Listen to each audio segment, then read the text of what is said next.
Ve mi pantalla. Ya. No me descargué de grabar.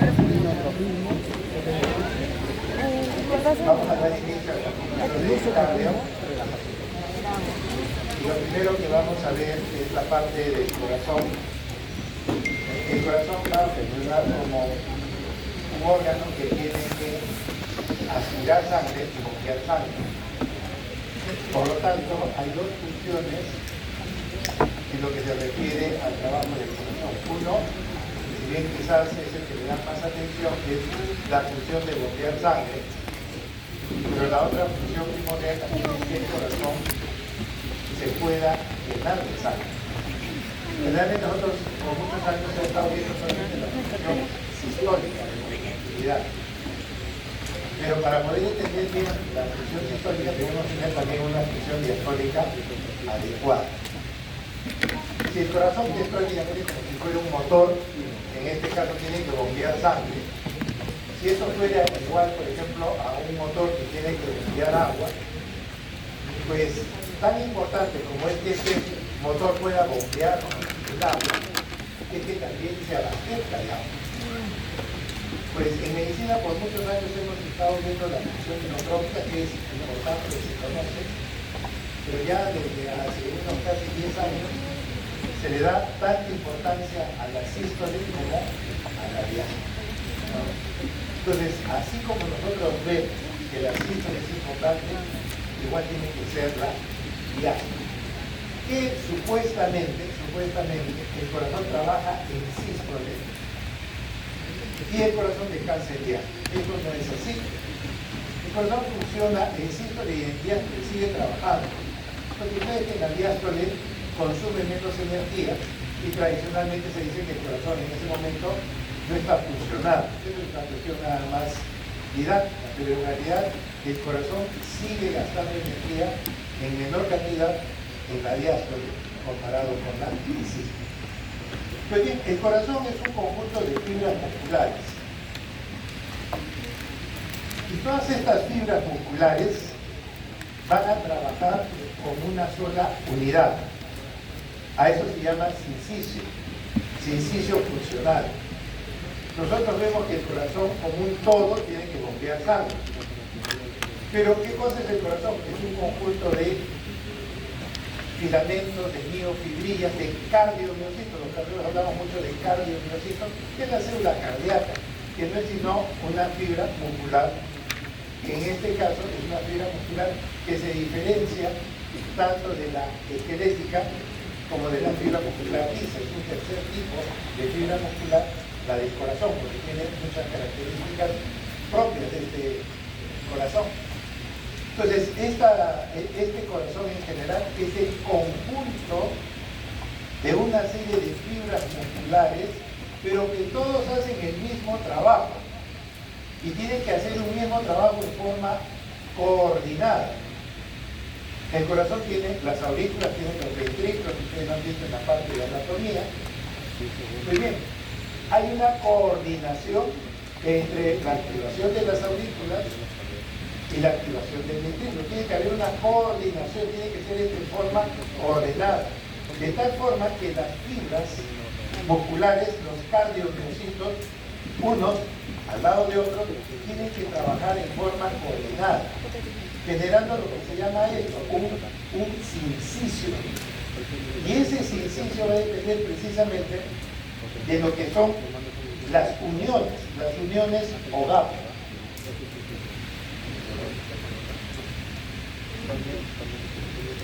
Entre fibra muscular y fibra muscular existe una unión, y en esa unión es fundamental. ¿Por qué? Porque la información de una fibra muscular tiene que pasar a la otra y a la otra, haciendo de que todo el corazón trabaje en forma coordinada. Primero las aurículas y después los ventrículos. Tiene que haber una coordinación. Entonces, estas fibras musculares tienen importancia este tipo de uniones, que se denominan también desmosomas. Y precisamente entre estas fibras musculares, el ion más importante pero no es el único. El ion más importante viene a ser el ion calcio, porque el calcio tiene que ingresar y lo que va a permitir es que la actina con la miosina, que son las proteínas, que son los filamentos delgados y gruesos del músculo cardíaco, puedan unirse y generar el fenómeno de la contracción. Entonces, el ion calcio es un ion muy importante en lo que se refiere a contracción, pero el ion calcio también participa en otras cosas. ¿En dónde más participa el ion calcio? ¿Dónde más está participando el ion calcio? ¿Has visto lo que es cascada de coagulación? En la cascada de coagulación tiene que ver el calcio. El potencial de acción, han dicho ustedes ya neuro. En el potencial de acción se necesita también la presencia del calcio. Entonces, el ion calcio es un ion muy importante, pero en lo que se refiere a la parte de nosotros es en relación a que el ion calcio va a permitir la unión de la actina con la miosina, que son los filamentos que van a determinar el fenómeno de la contracción.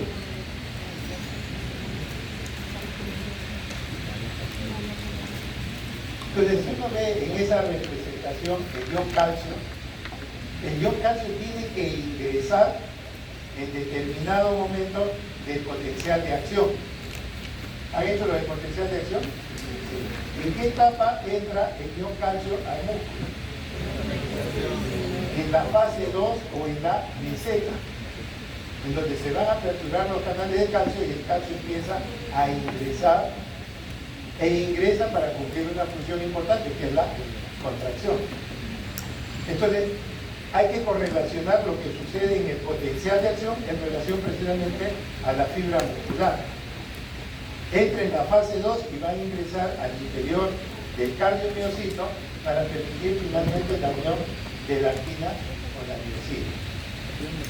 Estas imágenes ustedes ya las han visto en histología. Cuando han hecho la parte de histología, ustedes ven que el músculo cardíaco y el músculo esquelético, ¿qué tienen en común?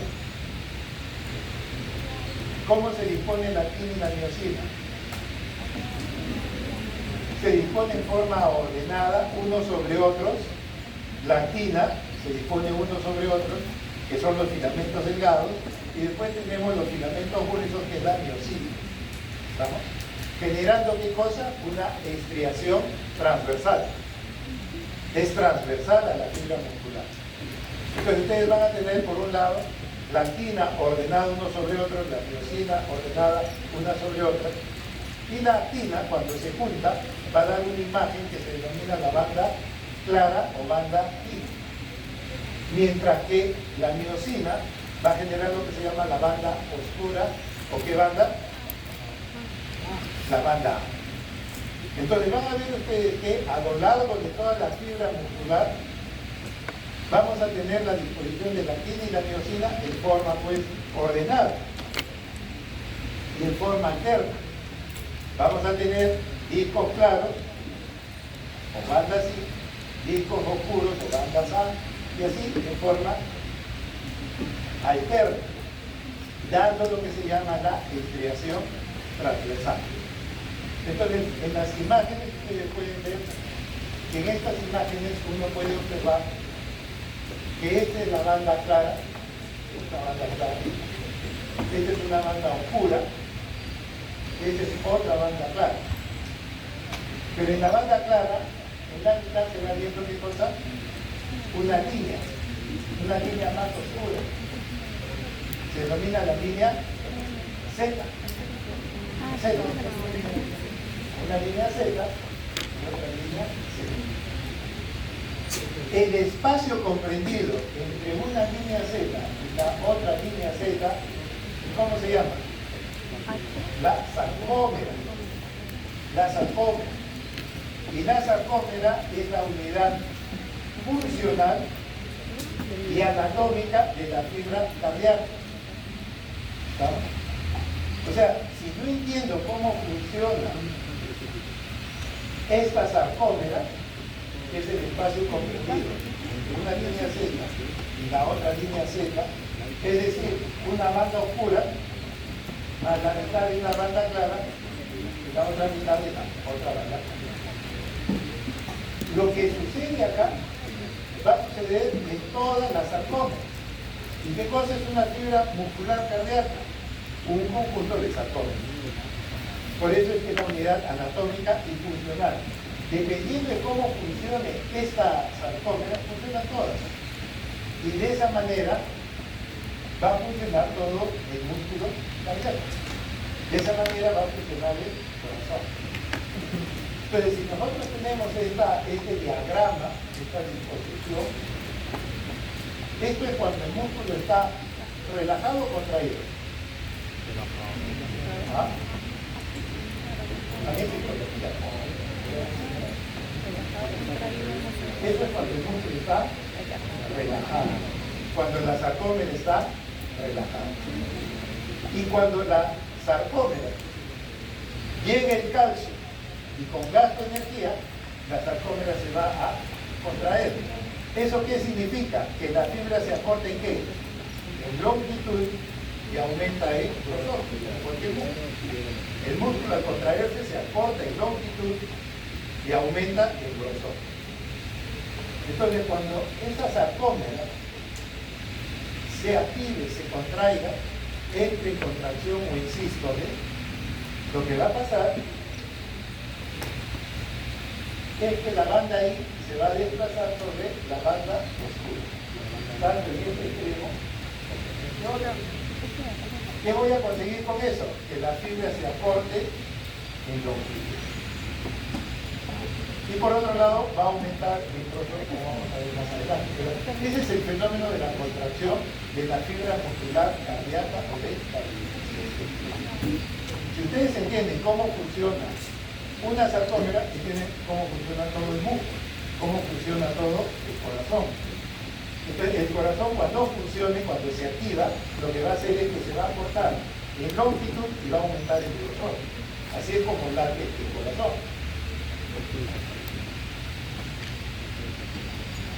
Pues bien, eso ya es un diagrama, que uno puede ver, esto ya no es el corte histológico, pero es un diagrama, donde ustedes van a ver en el centro los filamentos gruesos, que viene a ser la miosina, están ahí en la parte central. Mientras que los filamentos delgados, que viene a ser la actina, acá lo van a tener representado de esta manera, también se van disponiendo de forma ordenada uno sobre otro. La miosina en el centro y la actina en el centro. Y veamos que acá está observando la línea C. En este extremo y en este otro extremo tenemos la línea C. Y vemos ustedes que esta miosina es una superficie rugosa. Y ahí se van a encontrar unos bastones o cabezas de miosina, que son los que van a engancharse con la actina, que es el filamento delgado, y estos bastones van a jalar, van a arrastrar a la actina sobre la miosina. Por decir, si yo estoy acá, si estoy en este extremo, el micro va a ser como si fuera la cabeza o el bastón de la miosina, y va a estar en esta posición. Mi brazo va a ser la actina, acá tengo la miosina, acá tengo la actina. Cuando llegue el calcio y con gasto de energía sea con ATP, lo que va a pasar es que la cabeza de miosina está pelando, hace eso. Pero ¿qué pasa? Adopta un ángulo recto. Pero ¿qué va a suceder sobre la actina? Así. ¿No? Al hacer ese cambio de posición, yo arrastro la actina hacia el centro. Y la actina se empieza a cortar.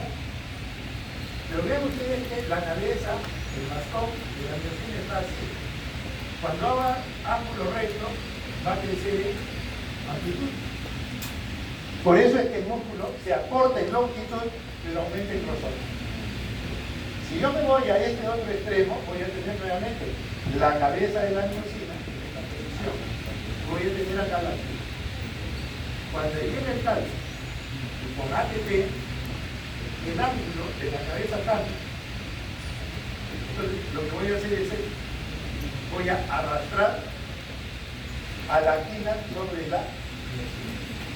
Entonces, si eso va a suceder por ambos lados, el músculo, la sarcómera, se aporta en longitud, el músculo se aporta en longitud, pero aumenta en presión. Y de esa manera pues se produce el fenómeno de contracción. Pero para eso, ¿qué necesitamos? El calcio. ¿Y qué más? ATP, porque esto es con gasto de energía.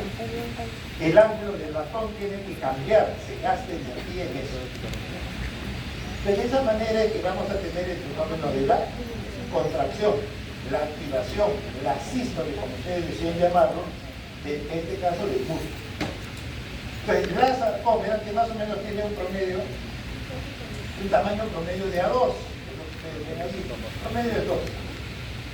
Pues bien, ¿qué estamos observando ahí? Vamos a tener al filamento grueso, que es la llamada miosina, con esos bastones o cabezas de miosina, y vamos a tener a esa proteína globular denominada actina. Que la vamos a tener allí y que lógicamente lo que va a pasar es que el filamento grueso, a través de sus bastones, van a arrastrar a la actina sobre ella misma. De tal forma que la banda ahí empieza a desaparecer en ambos extremos y la banda empieza a aumentar en amplitud.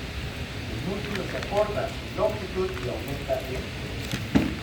Ahora, esa fibra, ahí vemos esa sarcómera, está en ciclo de Gaudian. ¿Está en contracción o relajación? ¿Ah? En contracción. ¿Por qué? Porque las bandas sí están casi montando a la banda central o banda. Si no, estarían separados. Cuando están en relajación, en diástole, la banda I se evidencia la mitad, la banda A y la otra mitad de la banda I. Ahí ustedes no ven la ¿no? Ahí ustedes ven cómo se ha desplazado prácticamente la banda I sobre la banda central, la banda oscura o la banda A. Entonces, es importante entender este fenómeno de contracción, porque esto explica cómo sucede todo el fenómeno de contracción en el músculo llamado corazón.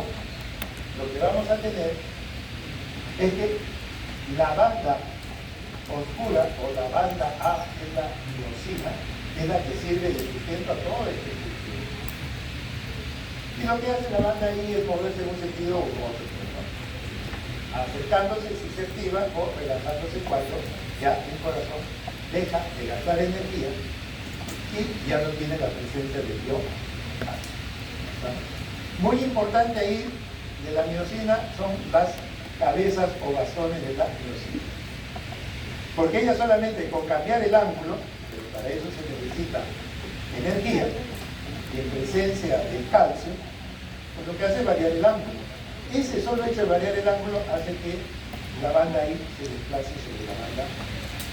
Algo muy sencillo, pero que es importante para el fenómeno de la contracción. Entonces, en forma grosera, ustedes pueden ver en ese diagrama, en la parte superior, que estamos en una fibra cardíaca que está relajada, está en diástole. Miren cómo se va poco a poco produciendo el fenómeno de la contracción, o de la activación, o de la sístole. ¿En qué consiste esto? En que las bandas claras o bandas I se van desplazando sobre las bandas centrales. Y puede haber casos de pues, una contracción máxima en la parte inferior, que ya prácticamente hasta desaparecieron las bandas.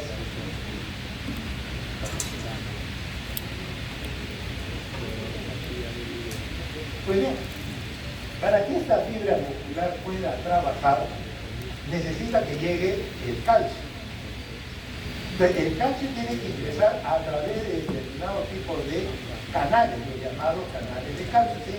Como hay canales de sodio, de potasio, pues hay canales para el calcio. Entonces, el canal del calcio va a permitir que ese ion pueda ingresar al cambio miosina. Pero ese calcio que si bien va a ingresar a través de unos túbulos que se llaman túbulos transversos, que son estas representaciones, que prácticamente son esos, son tubos por donde va a ingresar. Lógicamente, si se abre el canal del calcio, va a entrar el ion calcio. Y una vez que entra el ion calcio a la célula, se tiene que depositar en una estructura que se llama el RES. ¿Qué cosa es el RES? El retículo sarcoplasmático. Necesariamente, ojo, para que el calcio funcione, el calcio tiene que entrar y depositarse en el RES, en el retículo sarcoplasmático. Y de ahí sale. ¿Vamos? Ese calcio que sale, que aparentemente todos decimos es el mismo que ha entrado, pero no es así. No sabemos qué le pasa al calcio. No se comprende porque es el mismo ion. Pero ese es el ion que tiene que ver con la contracción. No es que el calcio entra a la célula y va a la tienda con la miosina. No. Entra al RES y se capacita. No sabemos en qué consiste esa capacitación, pero ese calcio que entró a la célula no funciona inmediatamente. Entra al RES y algo sucede adentro que no se conoce. Y vuelve a salir el ion calcio. Es un ion, pues al final es un ion, es otra cosa. Pues bueno, sale ese calcio, pero ese es el calcio que permite la unión de la actina con la miosina. No es, si bien es el mismo calcio que entró, algo sucede dentro del RES, algo. Y allí ya, cuando ya está aparentemente capacitado ese calcio, sale del RES y permite la unión de la actina con la miosina. Es el mismo ion, sí, pero algo le pasa en el interior. No se sabe hasta ahora. Entonces, si bien ese ion calcio ingresa a través de estos túbulos, tiene que entrar al RES, a este retículo sarcoplasmático. Y este retículo sarcoplasmático va a tener unas estructuras, ingresa, pero hay unas estructuras que se llaman cisternas terminales. A través de estas cisternas es que el calcio va a poder entrar a la RES. La puerta de entrada al cardiomiocito son los canales de calcio. Los canales de calcio es que ingresen a través de estos túbulos y estos túbulos van a llegar hacia estas estructuras que se llaman cisternas terminales, que son cisternas que las van a bombear hacia el interior. Las van a bombear hacia el interior. Algo sucede adentro, no sé. Y una vez que ya se capacite ese calcio, cuando sale, recién va a permitir la unión de la actina con la miosina. Entonces, ven ustedes, tiene que haber una primera orden para que el corazón pueda empezar a funcionar. Hay una orden que se llama de despolarización. La orden le dice al músculo, empieza a trabajar.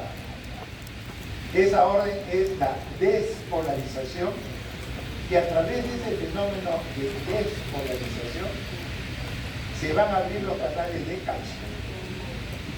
Se van a abrir los canales de calcio y si bien nosotros tenemos en la parte inferior la actina con la miosina, el calcio que entra no se va de frente a la contracción. Lo que tiene que hacer es ingresar primero al RES. Pero una vez que se han abierto por la orden, hay una orden que indica que el corazón debe activarse.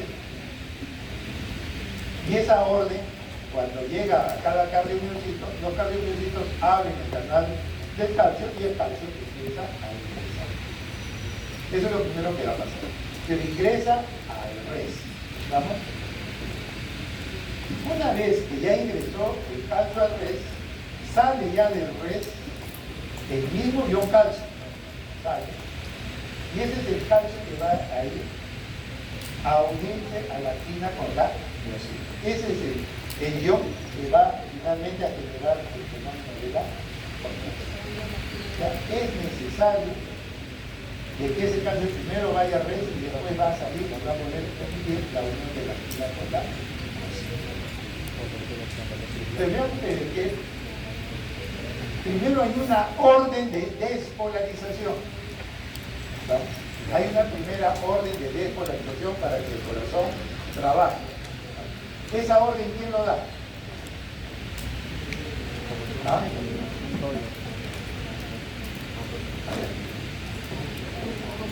¿Qué estructura es la que da la orden? La membrana no. ¿Ah? ¿El corazón cómo funciona? ¿Gracias a quién? A veces el corazón deja de funcionar y hay que colocarle al paciente ¿qué cosa? ¿Ah? Un marcapaso. ¿Por qué? Porque nosotros tenemos un marcapaso interno propio que está ¿en qué estructura? En el nodo sinusal. ¿En qué aurícula? En la aurícula derecha, donde está desembocando la vena cava superior, a un costado está el nodo sinusal. El nodo sinusal es una estructura contráctil. ¿Es una estructura que se contrae como el resto del músculo? No, es un tejido especializado. Es un tejido especial que da órdenes eléctricas. Ese es el que comanda la actividad eléctrica del corazón, el nodo sinusal. Y es el que da la orden a todo el corazón que dice, empiecen a trabajar. Esa orden es una orden eléctrica, por lo tanto eso se ve en un potencial de acción. Entonces el nodo sinusal es el que da la orden. A veces el nodo sinusal pues se enferma, ya no funciona, el corazón empieza a funcionar mal y lo que hay que hacer es ponerle ¿qué cosa? Un aparato eléctrico que se llama marcapaso y eso se le pone al paciente y el corazón vuelve a funcionar normal. Entonces, el que da la orden es el nodo sinusal. El nodo sinusal es el que va a dar la orden para que primero las aurículas se despolaricen, se activen. ¿Vamos? ¿Qué aurícula se activa primero? ¿La derecha o la izquierda? La derecha, porque ahí está el nodo sinusal. Ahí está el nodo sinusal. Entonces, la aurícula derecha es la primera en activarse. Después se activa la aurícula izquierda. Y después tienen que activarse ¿quién? Los ventrículos. ¿Quién se activa primero? ¿El ventrículo derecho o el izquierdo? ¿Ah? Izquierdo. ¿Derecho o izquierdo? El izquierdo. El izquierdo es el primero, eso ya lo van a entender cuando vean la parte de electrocardiografía, porque la primera parte en activarse del ventrículo es una cuestión ya, como esto es un sistema de cables eléctricos, pues los cables eléctricos del lado izquierdo funcionan más rápido que el derecho.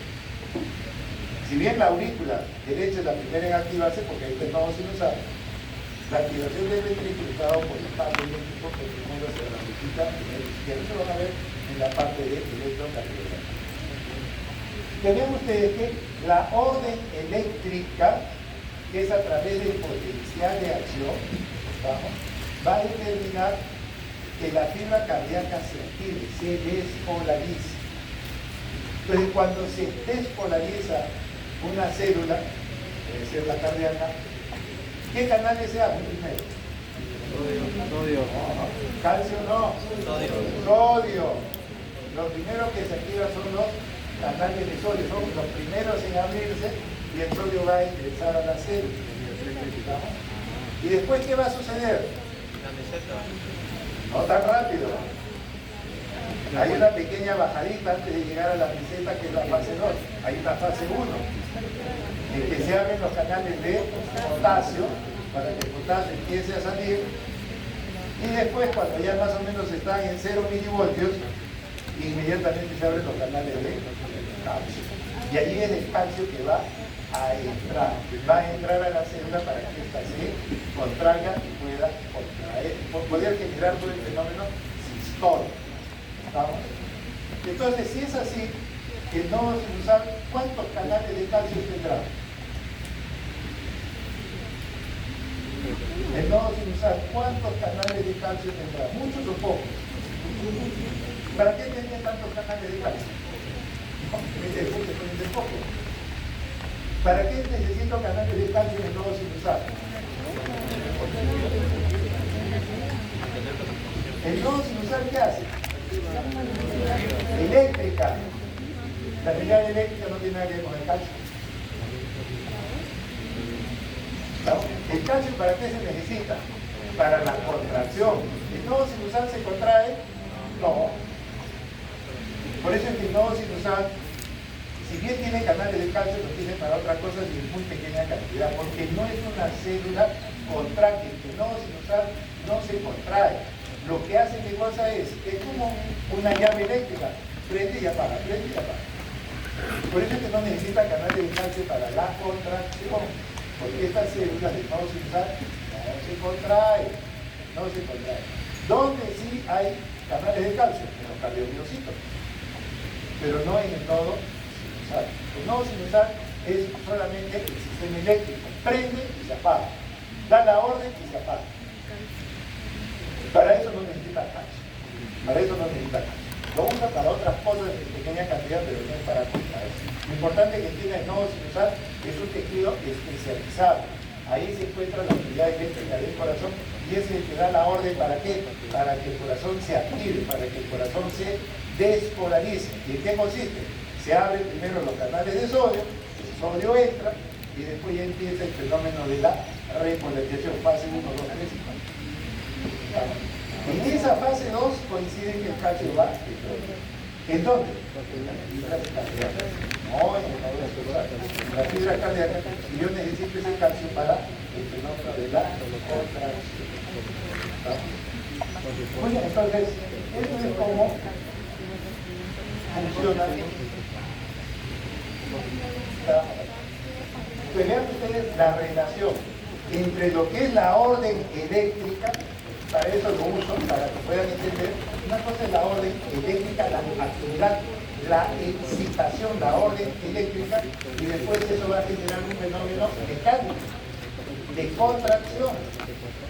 Entonces debe haber un tipo de relación, un acoplamiento entre la orden de activación, es decir, la excitación, la orden eléctrica, y la respuesta mecánica. Primero va la orden eléctrica, después va la orden mecánica. Primero eléctrico, después va la respuesta mecánica. ¿Estamos? Muy bien. Entonces, veamos de acuerdo a esto lo que es la contracción, que nosotros lo conocemos como la propiedad de inotropismo cardíaco. El inotropismo o contractilidad es la capacidad que tiene el corazón de poderse contraer. ¿Para eso qué necesita? Bueno, recuerden que nuestro organismo depende de oxígeno. Nosotros somos un organismo aerobio. Trabajamos fundamentalmente con oxígeno. ¿Qué más necesitamos para que el corazón trabaje? ATPs, porque ahí está la energía. ¿Qué más necesitamos? ¿Qué más? El dios calcio, pues. Necesitamos dios calcio, necesitamos ATP y todo esto tiene que hacerse en presencia de oxígeno. ¿Por qué? Porque somos un organismo aerobio como tal. Entonces es muy importante entender lo que es la contractilidad o la propiedad inotrópica del corazón. Es la propiedad de contraerse y bombear sangre. Pues bien, ¿de qué depende esta fuerza de contracción? ¿Quiénes determinan de que este corazón funcione en forma adecuada? En un primer momento hay una propiedad que es, digamos, del mismo corazón. El corazón tiene una capacidad de poder generar sus propios estímulos eléctricos y mecánicos y poder generar todo un fenómeno de contracción, de bombear sangre. Muy bien, esa función es una propiedad intrínseca. Entonces, antiguamente, ahora ya no se puede tampoco hacer muchos experimentos con animales. Antiguamente se sacaba el corazón de un sapito y se colocaba en una solución salina. Y uno podía dejar el corazón ahí horas y el corazón sigue latiendo. Ahí no hay estímulo nervioso, nada, solamente el corazón por sí solo puede seguir funcionando. El corazón sigue funcionando. Esa es una propiedad en un medio adecuado. El corazón puede seguir latiendo sin necesidad de que haya el control vegetativo, el control nervioso. Si bien todo nuestro organismo está controlado, está manejado por el sistema nervioso autonómico, que es un sistema automático que está permanentemente ahí funcionando. Si bien ese es un sistema que controla el corazón, a los pulmones, a todos lados, es la parte autonómica. Pero sin embargo, a pesar de que hay ese mecanismo, el corazón tiene su propio mecanismo y que no necesita necesariamente de la actividad del sistema nervioso. ¿Vamos? Se hacen algunas películas, no sé, o series, también se pueden ver cómo para un trasplante cardíaco la persona tiene un accidente en una zona lejana y uno quiere pues donar el corazón, sacan el corazón, lo ponen en una solución adecuada y lo transportan horas y horas y el corazón sigue latiendo. Y ya no hay estímulo, ya no hay control nervioso. El corazón tiene su propio sistema eléctrico, que está a cargo de qué? El nodo. Él es el marcapaso. Él solito hace que el corazón trabaje como él quiere. ¿Recibe influencia del sistema autonómico? Sí, recibe influencia del sistema autonómico. Pero él solo puede trabajar y hacer que ese corazón funcione. Entonces, esos son los dos elementos que tenemos, pero el más importante sigue siendo el propio eficiencia. Por ejemplo, nosotros vamos a necesitar necesariamente para poder trabajar la presencia de biocalcio. Este calcio tiene que funcionar sobre determinadas proteínas, la actina y la miosina. Es necesario. Y por otro lado, yo necesito energía, que es el ATP, la adenosíntrifosfato. Y todo este fenómeno se tiene que hacer en presencia de ¿quién? Del oxígeno. Porque somos un órgano aeróbico. Necesitamos la presencia de oxígeno. Si no tenemos oxígeno, el corazón no va a funcionar bien. ¿Estamos? Y el oxígeno, ¿en dónde está? En nuestro cuerpo. Viaja a través de quién? A través de la sangre, a través de las arterias. Entonces, el corazón necesita oxígeno. Por lo tanto, necesita que ese oxígeno viaje a través de la sangre. Y esa sangre va a llegar al corazón a través de qué arterias? ¿Cómo se llaman las arterias del corazón? Coronarias. ¿Por qué se llaman coronarias?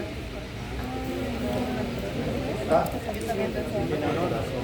Claro, pues porque en la parte alta funciona como si fuera una corona y de ahí van saliendo las ramas. ¿Cuántas ramas son? Dos. ¿Ah? Dos. Bueno, cuando lleven anatomía, revisen por favor. Tenemos dos coronarias, la derecha y la izquierda.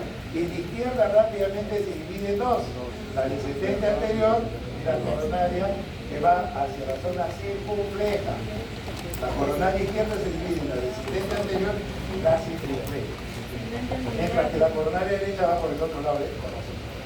Pues yo necesito, para que ese corazón trabaja, ¿qué necesitamos? Oxígeno.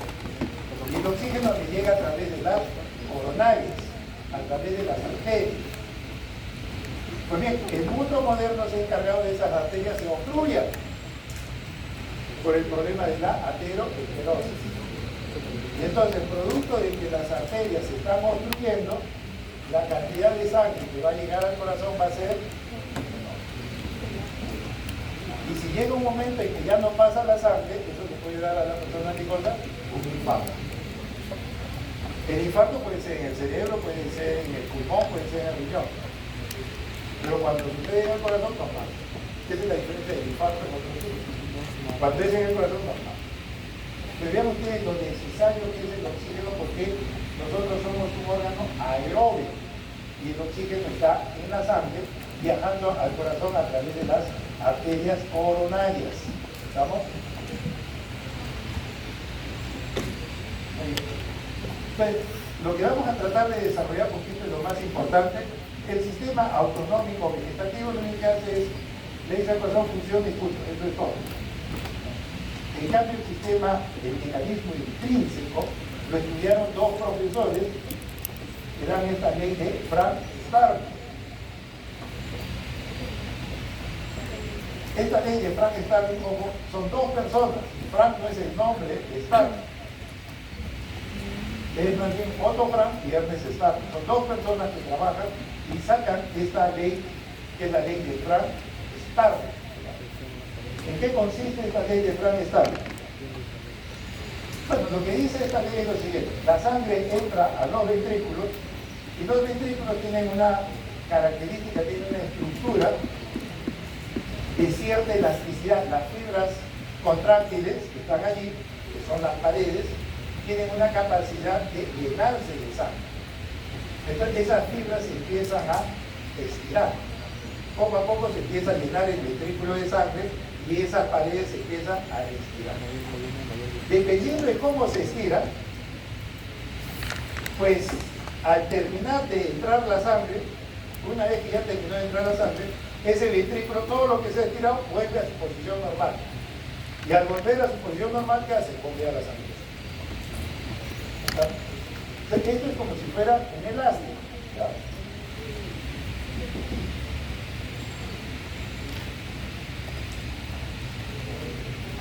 Más o menos es esto. Si ustedes estiran demasiado la onda, ¿qué va a pasar con la fuerza? Cuando yo suelte, la fuerza va a ser mayor. Si yo lo estiro poco, pues el proyectil va a salir a corta distancia. Si lo estiro más, voy a conseguir mayor fuerza, mayor distancia. Eso mismo pasa con el ventrículo. Si al ventrículo lo llena con mucha sangre, ese ventrículo va a bombear mucha sangre. Si yo lo lleno ese ventrículo con poca sangre, voy a bombear poca sangre. Esa es la ley de Frank Starling. Conforme el ventrículo se va llenando, se va distendiendo, se llama distensibilidad. Mientras el ventrículo se va distendiendo, cuanto más se distienda, hay más fuerza para que ese ventrículo bombee sangre. ¿Está? Esa es la ley de Frank Starling en forma así. Lo de un elástico. Si ustedes agarran un elástico y lo estiran, y al momento de soltar, ¿qué pasa? El elástico vuelve a su posición inicial, por la propiedad de elasticidad. El ventrículo tiene elasticidad. Se estira la fibra, termina de llenarse, y ese corazón va a bombear, con más o con menos fuerza. ¿De qué va a depender? De cuánta sangre llenó al ventrículo. Si lleno mucho, bombeo mucho. Si lleno poco, bombeo poco. ¿Está claro? Esa es la ley de Frank Starling. Que lo escriban de forma, pero para mí lo más adecuado es entenderlo de esa manera. Entonces, cuanto más se distienda el miocardio durante el llenado, mayor será la fuerza de contracción. A mayor volumen, mayor fuerza de contracción. Y eso es prácticamente la realidad.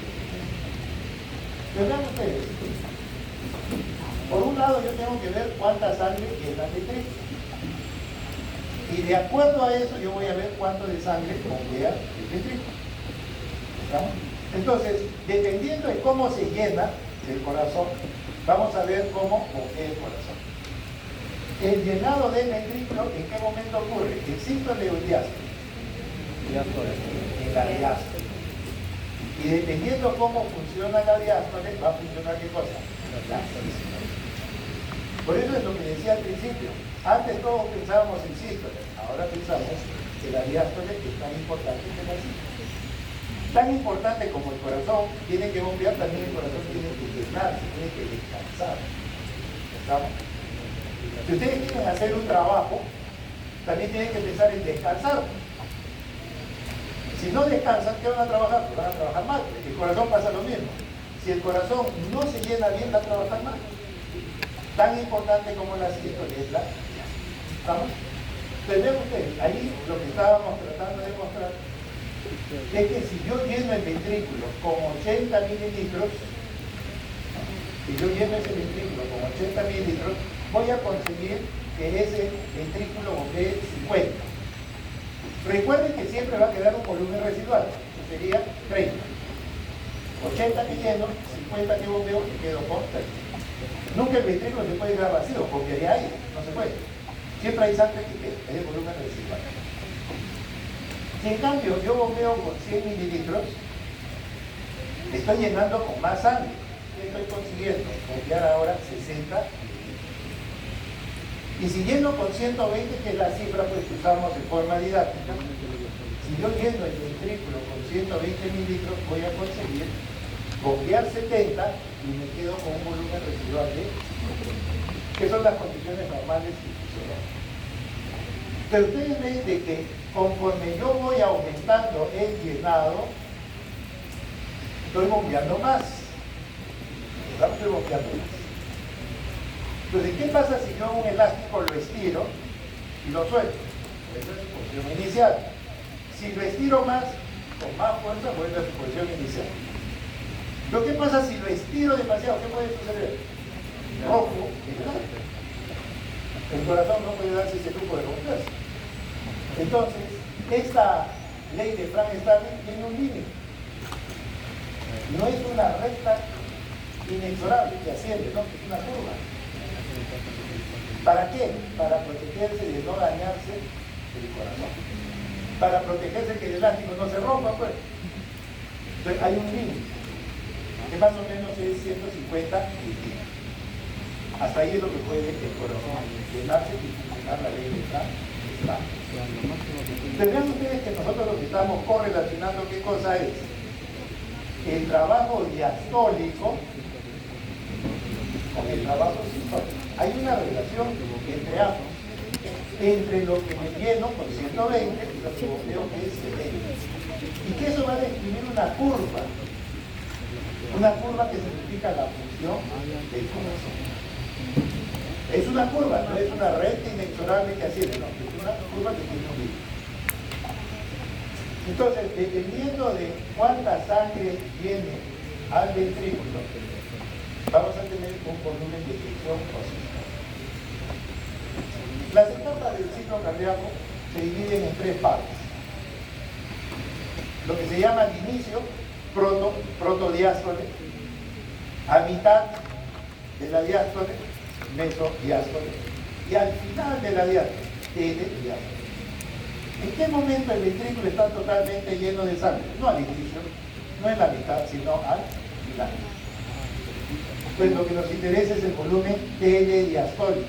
¿Qué significa volumen telediastólico? El volumen que llena finalmente al ventrículo. Es el volumen que llena finalmente al ventrículo. Que en este caso es 120.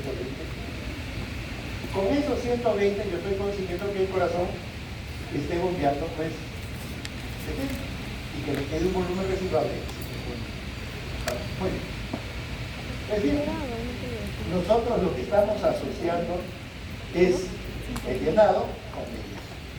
Entonces hay un término que se llama fracción de eyección.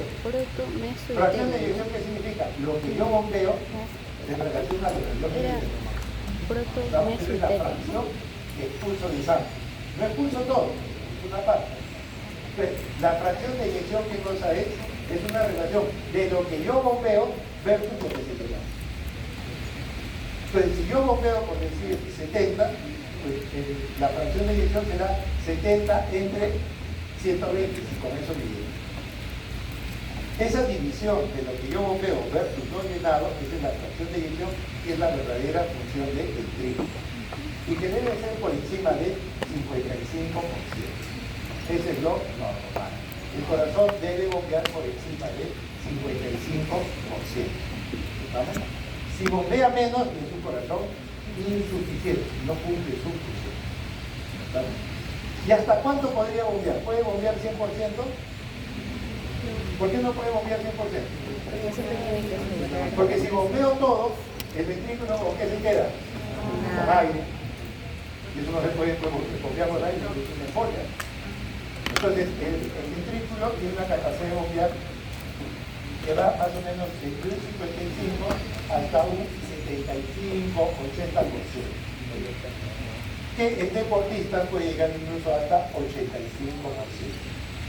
Pero el promedio de la población está en un 67%. Son valores promedio. Lo importante es que bombee más del 55%.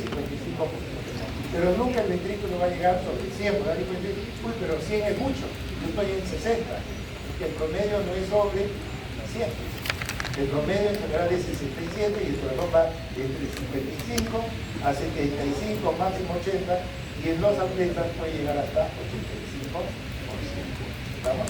Entonces, esa es la función cardíaca, la fracción de inyección, que es lo que bombea cada ventrículo, en cada latido del corazón.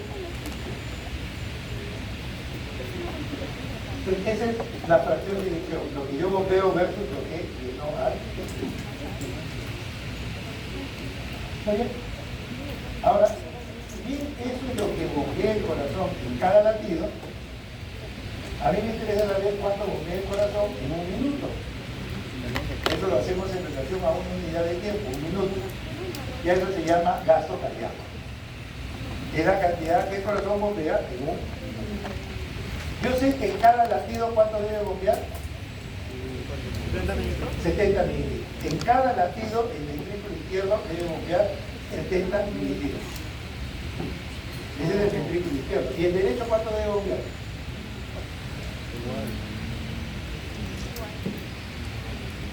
Lo mismo puede. Si los dos ventrículos trabajan igual. Si el izquierdo bombea 70, el derecho bombea 70. Los dos bombean lo mismo. ¿Estamos?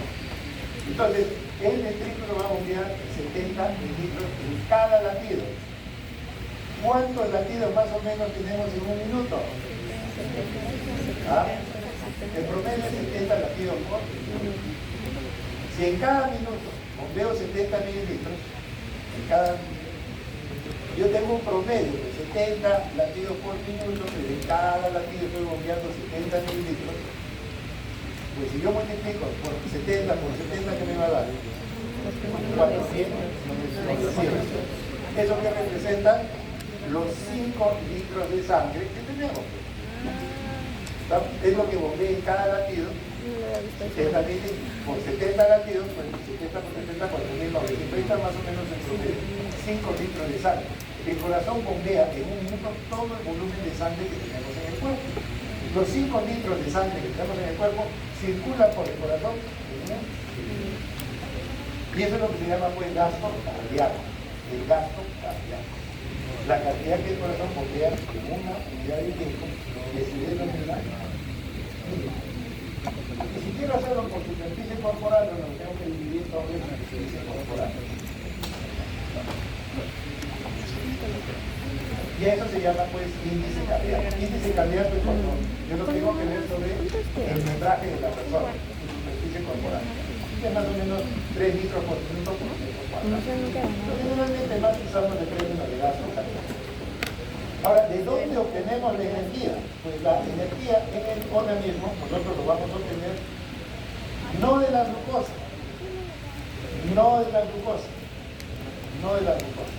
Ojo, eso es pregunta de examen, no acá, no de fisiología. En su carrera les van a hacer esta pregunta, porque todos piensan que el corazón trabaja con glucosa. ¿Estamos? Es pregunta de examen, no de ahora. Entonces, ¿qué es lo importante acá? El corazón cuando recién se forma, obtiene energía, su energía para trabajar de la glucosa, pero aprende a obtener más energía de los ácidos grasos libres. Aprende. Y entonces dice por acá obtengo más energía y deja la glucosa. Entonces el corazón, un corazón sano, normal, obtiene energía de los ácidos grasos libres. Ahí está la fuente de ello. La glucosa lo deja de lado. Pero para poder trabajar con los ácidos grasos libres, necesita de mucho oxígeno. ¿Estamos? Pero el corazón sano le sobra oxígeno. Y por eso es que trabaja con el ácido graso. No le interesa, le sobra oxígeno. Pero cuando la persona se enferma del corazón, cuando la persona tiene las arterias obstruidas por grasa, pues entonces lo que va a suceder es que ya no tiene tanto oxígeno. Ya no puede trabajar con ácido graso libre. Y en eso se acuerda y dice, cuando antes aprendí a trabajar, lo hacía con glucosa.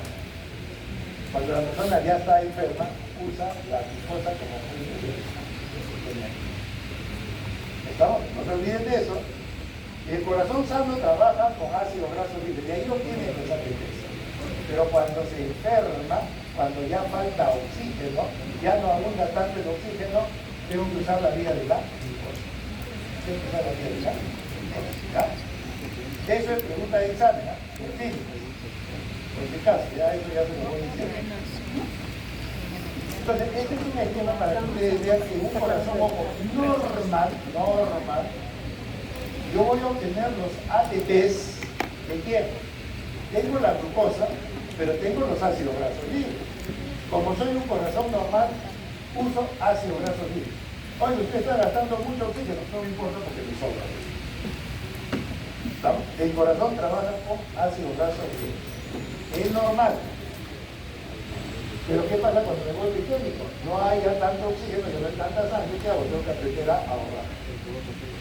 Entonces tengo que usar la vía de la... Entonces, ese corazón tiene que bombear sangre. Esto es como un motor. Si el corazón, que es como un motor, tiene que bombear sangre, lo primero que nos interesa, ¿qué cosa es? ¿Cuánta sangre entra al ventrículo? Bueno, toda la sangre que entra al ventrículo se denomina precarga. Eso es lo que va a llenar al ventrículo. ¿Estamos? Lo que va a llenar al ventrículo es lo que denomina la precarga. ¿Que son cuántos mililitros? 70. Los 70 llegan al ventrículo, que lo terminan de llenar porque había cuánto de residual? 50. 70 que llega, más los 50 que quedaban de residuo, ¿cuánto totalmente llena el ventrículo? 120. ¿Lo entienden? No.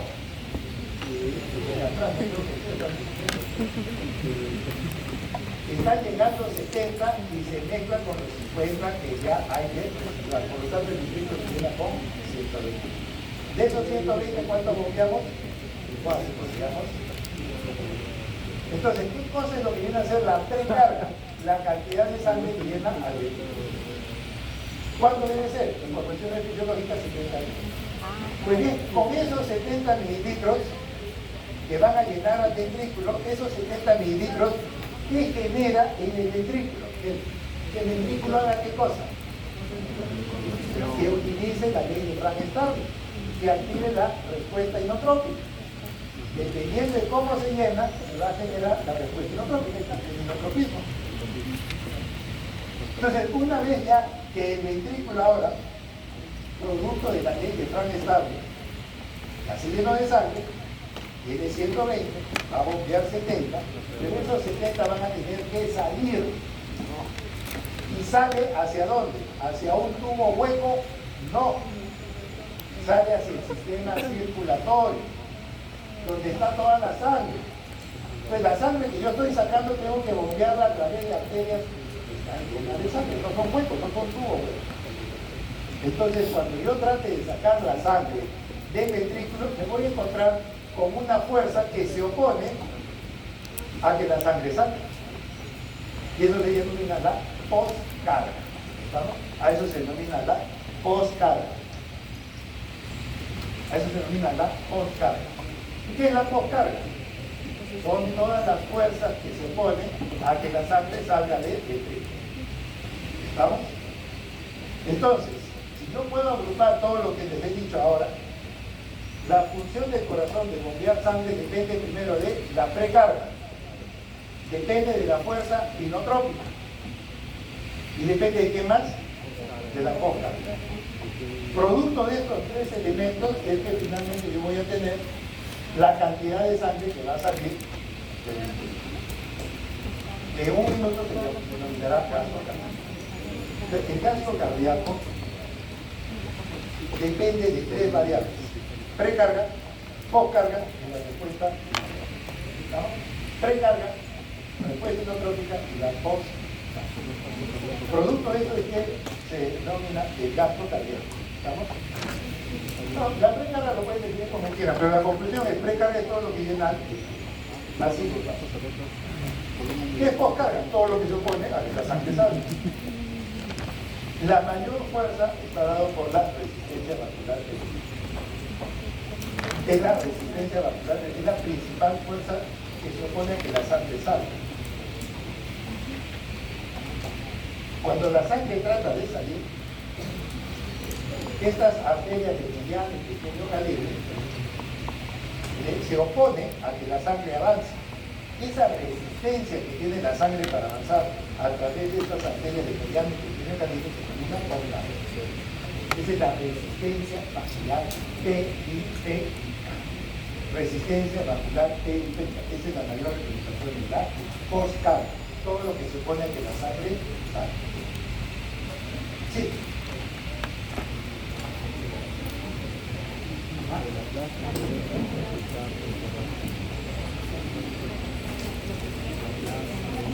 No, hay muchas puertas que se oponen a que la sangre pueda avanzar a través de las arterias. Entonces, por ejemplo, si yo tuviera una puerta más estrecha, más pequeña, y ustedes quieren salir y no entran muy fácilmente ahí, el roce de las paredes, eso es la resistencia vascular periférica. Pero ojo, si afuera hay algunos que están saliendo, y yo también trato de salir, ese volumen de sangre que no me está dejando avanzar también es parte de la postcarga. La postcarga son todas las fuerzas que se ponen a que la sangre salga. Pero la más importante de todas estas fuerzas finalmente es la resistencia vascular, que es una fuerza de roce. La sangre trata de avanzar a través de tubos que generan resistencia. Roza la sangre y no avanza con facilidad. ¿No? Esa es la más importante de todas las fuerzas, ¿no?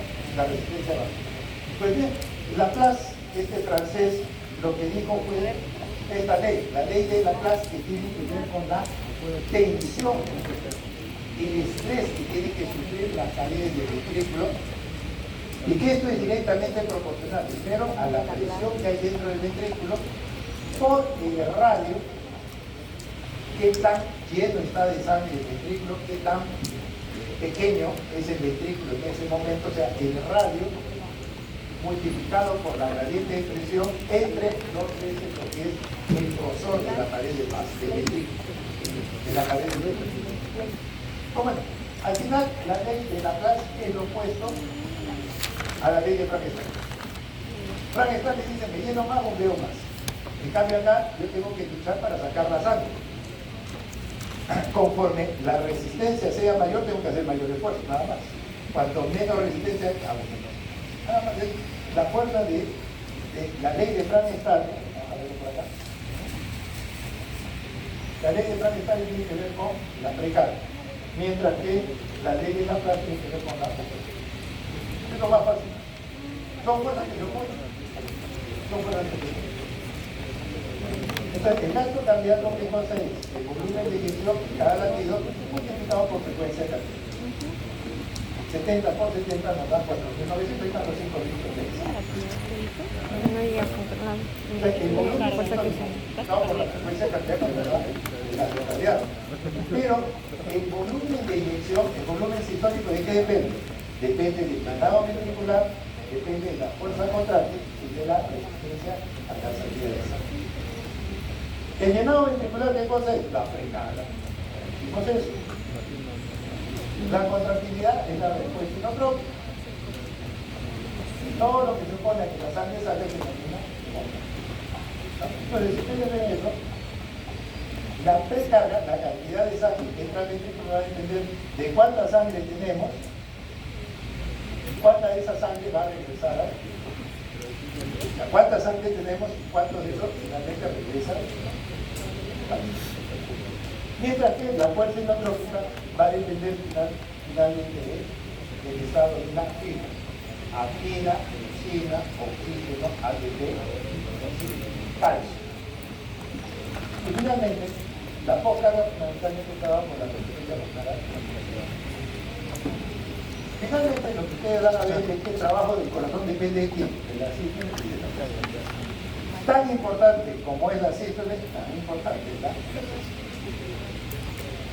Entonces veamos lo que es la diástole. La diástole es una propiedad que se denomina lusitropismo o lusotropismo, que es la propiedad que tiene el corazón de relajarse y que supuestamente no se gasta energía. Se gasta, no se gasta. ¿Cómo es que se gasta energía? Pues muy fácil. El calcio que está En la quina con la miosina, cuando ya empieza el corazón a relajarse, ese calcio tiene que irse o al res o irse fuera de la célula. No hay otro sitio. O se almacena en el res o se elimina. Pues bien, para guardarlo en el res, energía. Y si lo saco de la célula, también la energía. Por lo tanto, en la vía celular de energía, lo que pasa es que se gasta, se gasta, pero el corazón siempre sigue trabajando.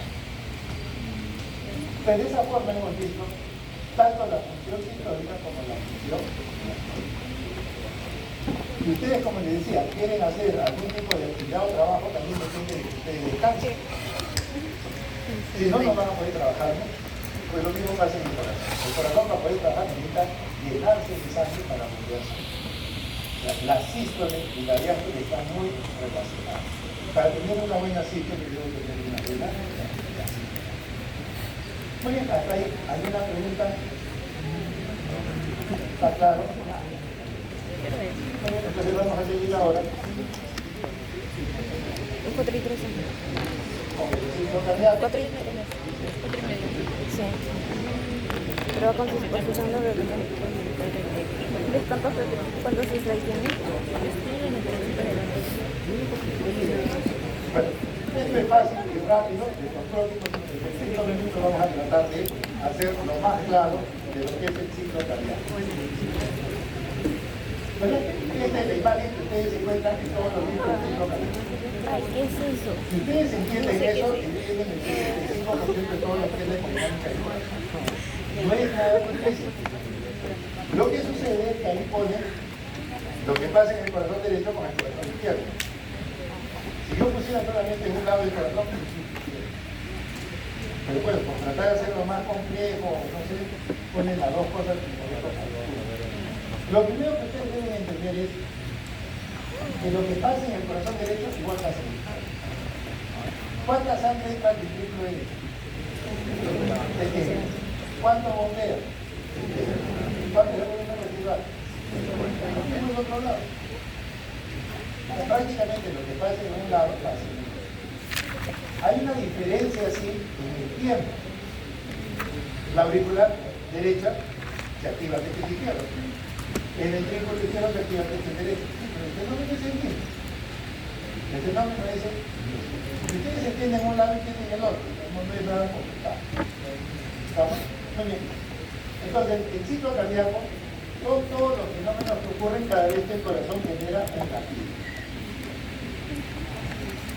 La primera orden para que ese corazón trabaje, ya le dije, primero es la orden eléctrica. Esa orden eléctrica genera una respuesta mecánica.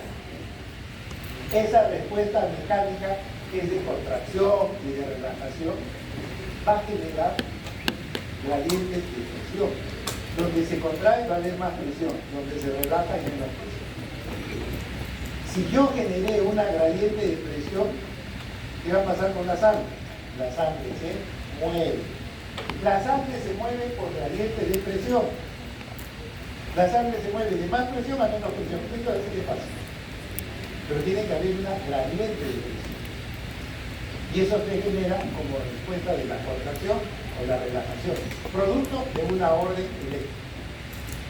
Orden eléctrica, respuesta mecánica, un fenómeno hemodinámico, y finalmente cuando la sangre a veces atraviesa el corazón, cierra válvulas que producen fenómenos eléctrico, mecánico, hemodinámico, ¿vamos?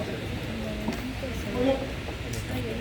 Nosotros lo que vamos a conseguir es que los 5 litros de sangre circulen a través del corazón en cada latido. Ese es el objetivo. ¿Cuál más? Lo fácil es. Primero, ¿cuál es la orden? Eléctrico. Lo eléctrico hace que el corazón funcione. Esa orden eléctrica que va a generar contracción o relajación. Y eso es la eléctrica. Cuando se genera una contracción, esa zona sube su presión y la otra no tiene tanta presión. Por lo tanto, hay una gradiente de presión. Eso genera que la sangre se mueva y eso es un fenómeno hemodinámico. Y a veces cuando la sangre está avanzando a través del corazón, abre y cierra válvulas. Y eso genera fenómenos eléctrico, mecánico, hemodinámico, económico. Ese siempre es la... Muy bien.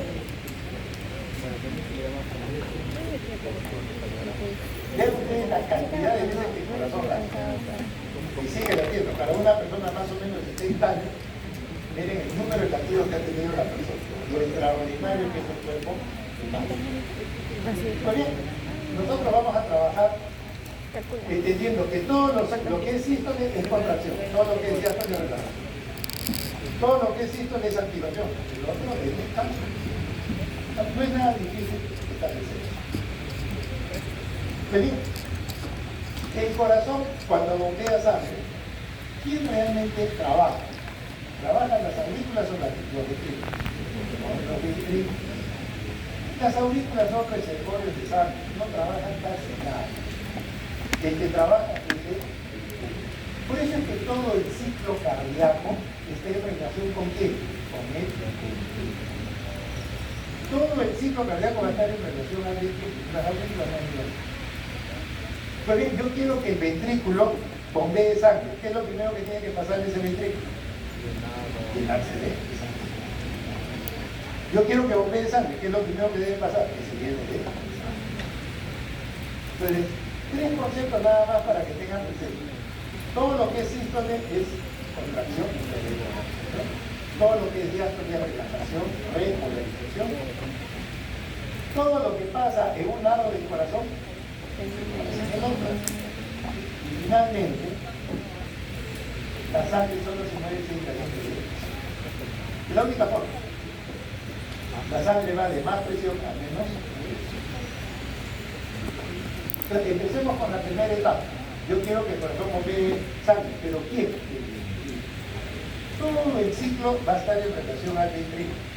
Yo necesito que el ventrículo se llene de sangre.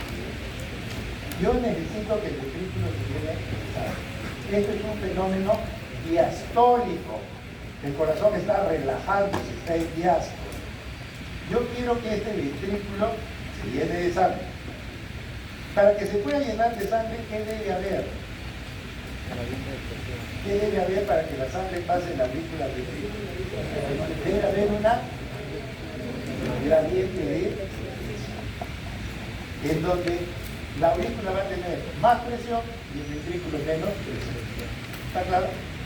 Si la aurícula tiene más presión y el ventrículo tiene menos presión, la sangre va a pasar de la aurícula. ¿Qué es eso? El lado de...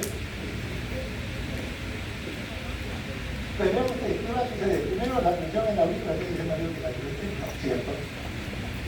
En ese momento, la sangre va a abrir las válvulas mitral y tricúspide. ¿Y después qué va a pasar? Pues la sangre va a avanzar de la aurícula al ventrículo. ¿Cuánto dura eso? 5 veces mayor. No he dicho mayor cosa, solamente si ustedes recuerdan, más presión, menos presión, el llenado se describe de esa manera. Muy bien, el ventrículo ya se llenó de sangre. Ahora, ¿qué tengo que hacer? Entonces tiene que empezar la sístole. La sístole. Pero esa sístole va a empezar porque el ventrículo empieza recién a contraerse. Mientras que las arterias tienen mucha sangre, tienen mucha presión. Y el ventrículo se acaba de llenar y empieza a contraerse, pero no va a lograr todavía bombear a las arterias, porque las arterias tienen mucha presión. Entonces va a venir lo que se llama la contracción isovolumétrica. ¿En qué consiste? Primero, que el ventrículo empieza a contraerse. Por lo tanto, la presión dentro del ventrículo sube. ¿Cómo están las aurículas? Vacías. Recién poco a poco se está llenando de sangre. Tienen un poquito de sangre, no mucho, pero la presión en el ventrículo es mayor que de la aurícula. ¿Qué generaba ahí? Gradiente de presión. Hay más presión en el ventrículo que en la aurícula. ¿Qué va a pasar con la sangre? La sangre va a tratar de regresar. Y en ese momento se cierra la válvula mitral. Pero la sangre ha podido salir hacia la arteria. No. ¿Por qué? porque la presión en el ventrículo no supera la de la arteria. ¿Lo entienden? Pues yo sí lo entiendo. Eso yo no lo memorizo, lo que estoy haciendo es decirlo, voy deduciendo, pues estoy haciendo otra cosa. El ventrículo empieza a contraerse, pero todavía no puede bombear sangre porque recién el ventrículo está ganando presión, recién se está contrayendo. Puedo ganarle a la aurícula y cierro esta válvula, pero todavía no puedo salir, porque las arterias todavía tienen mucha presión. ¿Cuánto dura esa fase de contracción isovolumétrica? Dura una vez y media. ¿Qué va a pasar ahora con el ventrículo? El ventrículo seguirá contrayéndose con más fuerza y llegará un momento en que la presión del ventrículo supera la de la arteria. Y en ese momento se abren las válvulas sigmoideas aórtica y pulmonar y la sangre empieza a salir. Y eso dura dos décimas de segundo. Eso dura 2 décimas. Ya vamos a la punta del Y así que el corazón cumplió su función. Ya bombeó sangre. Se produce la herida. Ahora, ¿qué tiene que hacer el corazón? Se relaja. Por lo tanto, es un fenómeno diastólico, de relajación. La presión dentro del ventrículo empieza a caer. Oiga, pero las arterias han recibido sangre con mucha presión. Sí, pero ahora el ventrículo se está relajando. Se ha quedado con ¿cuántos mililitros? 50. Sí, pero las arterias están llenas de sangre y de presión. Ahí tengo mucha presión, pero los ventrículos se están relajando. ¿Qué va a pasar? La sangre va de más presión a menos presión. En ese momento la sangre va a tratar de regresar. La sangre va a tratar de regresar. Y al tratar de regresar se van a cerrar las válvulas sigmoideas, aórtica y pulmonar. Pues la sangre ya no regresa porque se cierran las válvulas sigmoideas. Mientras tanto, esta presión, el ventrículo está bajando, nunca llega a cero. ¿Por qué? Porque siempre hay un volumen residual de 50. Entra por ahí medio o 1 milímetro de presión, pero va bajando. Mientras tanto, las aurículas poco a poco se están llenando de sangre. Poco a poco las aurículas se están llenando de sangre. ¿Vale? Pues esto es la fase de relajación isovolumétrica que también dura un segundo. Después, ¿qué va a suceder? Bueno, va a llegar un momento en que la presión del ventrículo ya está casi en cero, no que en cero, porque hay un volumen residual, y las aurículas están llenando de sangre. Entonces, en ese momento, las aurículas van a tener más presión que el ventrículo, y en ese momento, la sangre y las aurículas van a abrir las válvulas y otra vez estamos en el fenómeno de ya hemos dado la vuelta a ¿lo han entendido o no? La sangre se mueve por gradiente de presión, de más presión a menos presión. Si ustedes entienden esto, entienden cómo funciona el corazón. Geológicamente, la respuesta mecánica de contracción y de relajación depende de quién? De la orden. Tenemos que el ciclo cardíaco tiene diástole y tiene sístole. La sístole dura poco. La contracción isovolumétrica 1 décima y la eyección 3 décimas del segundo. La diástole dura relajación isovolumétrica 1 décima. El llenado 5 décimas, 6 décimas de segundo. Es decir, el corazón trabaja 1/3 y descansa 2/3. ¿Estamos? Se trabaja 1/3, 3 décimas y se descansa 6 décimas. Normalmente, el número de horas que se debe trabajar, ¿cuánto debe ser? Bueno, 8 horas. Y supuestamente se descansa 17. Pero desde que ustedes han entrado a medicina, olvídense de eso. Porque ni siquiera van a dormir 4 horas. Cuando estén de interno, peor todavía. Y cuando ya estén de profesionales, a las 12 de la noche me llaman, un paciente y un día que levantarse a eso. Porque esa es nuestra profesión. No lo voy a estudiar en la universidad. Todos los días tengo que estar estudiando. El día sale que ya entrado. Todos los días hay que ver porque hay todos los días algo nuevo. Hay algo nuevo. Entonces todos los días tienen que ir. ¿Vale? Y tienen que descansar, por olvídense del descanso. Es la otra profesión, ¿no? La muy bien, entonces ya vimos que el ciclo cardíaco tiene la situación que tiene. Los dos son tan igual de importantes, no piensen que uno es mejor que el otro. Los dos son igual de la sangre va a pasar de la médula al ventrículo, y esto se llama el drenado del ventrículo. Lo bueno es que se aprobó. Y una cosa importante, el ventrículo se llena de 3 momentos. Al principio la aurícula, por ejemplo, tiene una presión de 8, al principio. 8 tiene la aurícula y el ventrículo debe estar casi en 0. La gradiente de presión, ¿cuánto es? 8 contra casi 0. Nunca es 0 porque hay un volumen residual. La gradiente es 8 contra casi 0. Entonces la sangre va a pasar rápido. A eso se llama fase de llenado rápido. Fase de llenado rápido. En donde el 70% de la sangre va a pasar. Pero conforme la aurícula se va vaciando al ventrículo, la aurícula pierde volumen, pero pierde presión. Entonces la gradiente ya no va a ser 8 contra casi 0. Está perdiendo volumen, pierde presión. Entonces bajará de 8 a 6. ¿Y qué ha pasado con el ventrículo? Estaba en 0, pero ahora gana volumen y gana presión.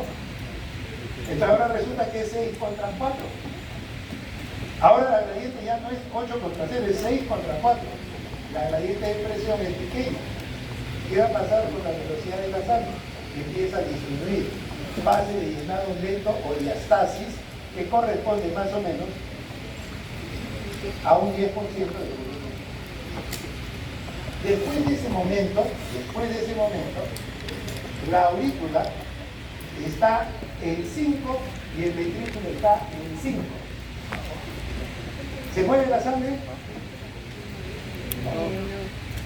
¿Pero cuánta sangre todavía está en la aurícula? El 20%. Yo necesito ese 20% pasarlo al ventrículo. Sí, pero las presiones ya se igualaron. Pues bien, en ese momento, y solo en ese momento, la aurícula se activa. En ese momento es el único momento que la aurícula trabaja. En ese momento la aurícula se activa y la presión rápidamente sube a 6, 6,5 y termina de escurrir el último 20%. Ese es el único momento en que la aurícula trabaja. Por eso les digo, el que realmente trabaja son los ventrículos. El ventrículo trabaja en el llenado rápido y en el llenado lento. ¿Ha gastado energía? ¿La sangre por qué se mueve? Por gradiente de presión. Ahí no hay gasto de energía. ¿Cuánto el corazón gasta energía? En la contracción. Y poca, ni siquiera mucho, porque la aurícula no trabaja tanto. Los fenómenos son más de gradiente lento. Y la aurícula solamente trabaja en ese momento de la contracción auricular. Por lo tanto, el momento del llenado tiene llenado rápido, llenado lento y contracción auricular. Pues la inyección también debe tener lo mismo. Cuando la sangre sale del ventrículo, primero sale con mucha fuerza. Pero después va perdiendo fuerza. Va disminuyendo su fuerza. Ha eliminado, ha bombeado sangre que lleva presión a las arterias. Entonces, si por ejemplo teníamos una presión de 120 contra 70, que es una presión normal, 120 del ventrículo y 70 que tiene la arteria, en esa gradiente sale la máxima cantidad de sangre, pero conforme va vaciándose el ventrículo, pierde volumen, pero pierde presión. Volumen y presión que gana ¿quién? La arteria. Entonces, poco a poco la velocidad de la eyacción empieza a bajar. Es el mismo fenómeno de llenado, pero acá ya en el momento de hay una máxima eyección y una eyección. Acá el gasto de energía Acá hay gasto de energía. Claro, el ventrículo está bombeando, está gastando más energía.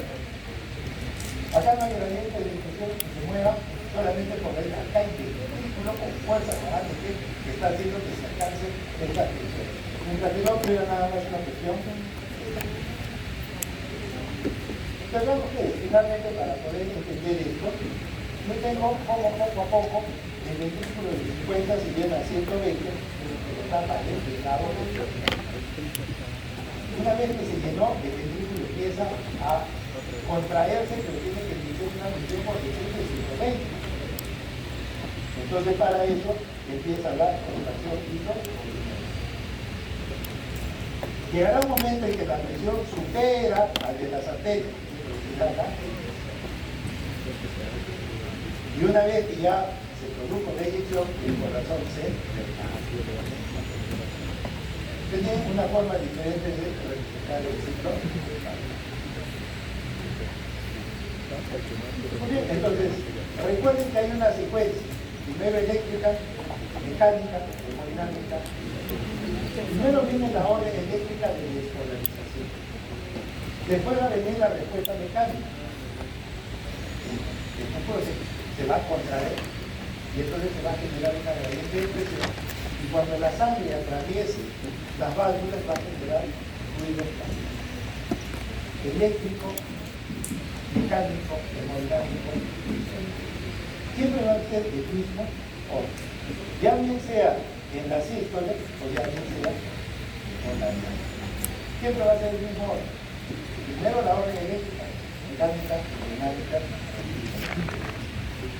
Entonces, no se olviden, el corazón tiene una sístole que dura 3 décimas de segundo y descansa 6 décimas de segundo. Lógicamente, acá vamos a tener que la sístole empieza con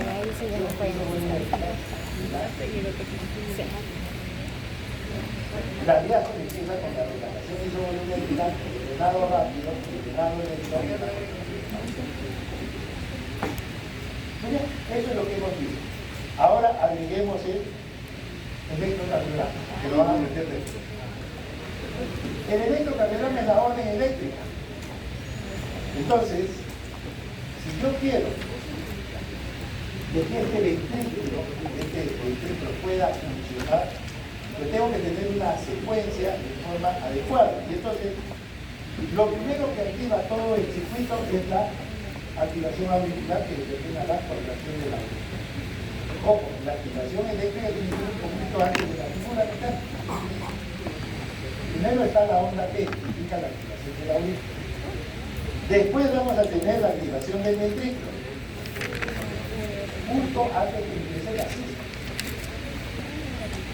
Y antes que empiece la relajación vamos a tener la onda. Después van a entender la secuencia, pero primero va la orden eléctrica y después viene la respuesta mecánica. Antes que la aurícula se contraiga tiene que haber la onda P. Antes que el ventrículo se active tiene que estar el QRS. Antes que el ventrículo descanse tiene que haber la onda. La actividad eléctrica precede a la y finalmente lo que nos falta ver es cómo se comportan las presiones.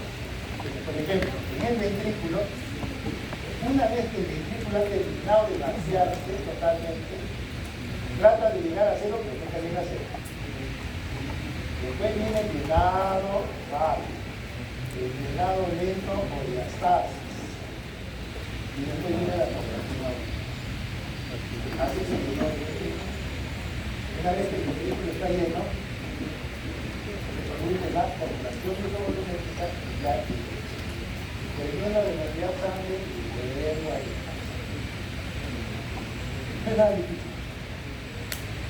Esa es la respuesta a los fenómenos. Ya tenemos ahí estas características. Y ahora ustedes lo que van a ver es lo mismo, pero lo he juntado. En la parte de arriba está el eléctrico. La onda P tiene que preceder a la contracción auricular. El QRS antes que empiece la sístole, el ventrículo. Y la onda T antes que empiece la diástole, es decir, la relajación isovolumétrica. Entonces, lo primero que tengo arriba, ¿qué cosa es? El fenómeno. ¿Qué va a generar ese fenómeno eléctrico? con la volumétrica, inyección, inflamación, va a generar respuestas mecánicas. Esas respuestas mecánicas van a determinar en una zona si contrae la presión de la, por lo tanto van a tener curvas de presión. Y cuando la sangre avanza a través de las válvulas, las puede abrir o cerrar generando un movimiento. Fenómeno eléctrico mecánico mecánico. Muy bien. Tarea para tus casas. Ahora bien, eso es la suma de los dos fenómenos, corazón derecho y izquierdo. Separen. Los dos van a ser iguales. Y no se van a tener por tipo. El libro hace de esa forma didáctica. No deberían hacer lo mismo, pero separen el fenómeno del corazón derecho y izquierdo y van a ver cómo esto es muy simple. Lo que les he puesto acá es prácticamente lo mismo, pero separado. Es lo mismo, pero separado. Si lo cuentan, se van a confundir. No tiene sentido.